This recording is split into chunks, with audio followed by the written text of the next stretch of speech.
இடம்பொருள் நேயர்களுக்கு வணக்கம். ஸோ இன்னைக்கு பார்த்தீங்க அப்படின்னா இப்போ மகாநதி சீரியலை பொறுத்த வரைக்கும் இந்த சீரியலில் இப்போ ஒரு பக்கம் அப்படியே உடஞ்சி போய் குமரன் உட்காந்துருக்கதை காமிக்கிறாங்க. குமரன் அவர் நடிக்கணும்னு ஆசைப்படவே இல்லை.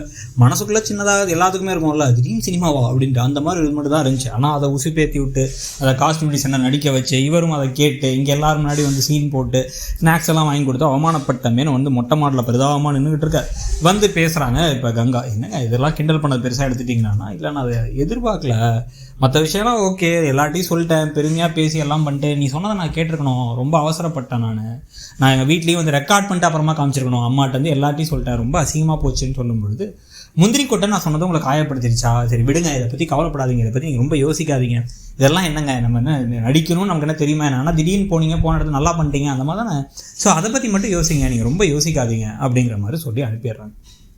சரி ஓகே அப்படின்னு கங்காவும் சொன்னதுனால இவரும் சரி ஓகேன்னு ஒரு முடிவுக்கு வந்துட்டார்.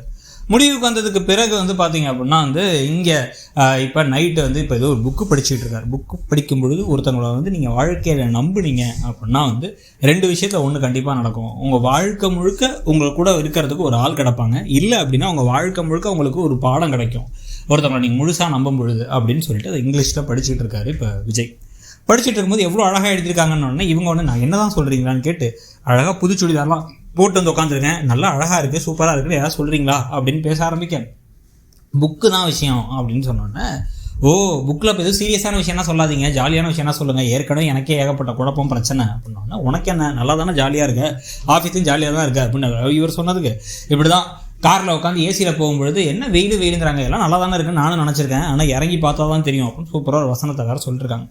சொன்ன பொழுதே இவங்களுக்கு ஏதோ ஒரு மெசேஜ் வந்துட்டே இருக்கா. அவர் அப்புறம் இந்த ட்ரஸ்ட்டை பற்றி சொல்கிறாரு. இந்த நம்பிக்கைங்கிறது கிடச்சதுக்கப்புறம் ஒரு ஆள் வாழ்க்கை ஃபுல்லாக கிடப்பாங்க, இல்லை ஒரு பாடம் கிடைக்கும் அப்படின்னோடனே இவங்க கிண்டல் பண்ணுறாங்க.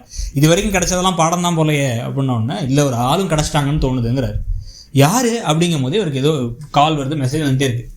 உடனே கொஞ்சம் போய் எடுத்து டக்குன்னு பேச்சு மாறிடுது. இவர் காவேரி தான் மனசில் நினச்சி சொல்கிறாரு வேறு, போய் அதை எடுத்து வாங்க அப்படின்னு அனுப்பிவிட்றாரு. அதை எடுத்து நீயே பார்த்து மெசேஜ் ரிப்ளை பண்ணிட்டு அப்படின்னா, உங்கள் ஃபோன் ஆச்சுன்னா அதில் என்ன இருக்குது, ஆஃபீஸ் விஷயம்னா இருக்க போது, வேறு எதுவும் ரகசியம் இல்லை, நீ இப்போ எடுத்துக்கோ அப்படின்னு சொல்லி எடுத்து ரிப்ளை பண்ணுங்கிறாரு. இவங்க எடுத்து மெசேஜை பார்த்துட்டு அப்படி வைக்கலான்னு போகும்பொழுது வெண்ணிலான்னு ஒரு ஃபோல்டரை பார்க்குறாங்க.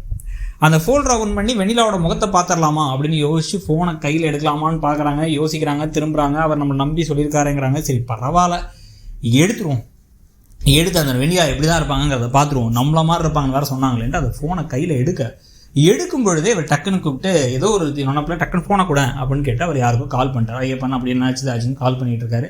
கால் பண்ணதில் சரி விடு பரவாயில்ல, பார்க்காம விட்டதே பரவாயில்ல அப்படின்னு உங்கள் மனசில் நினச்சிக்கிறாங்க.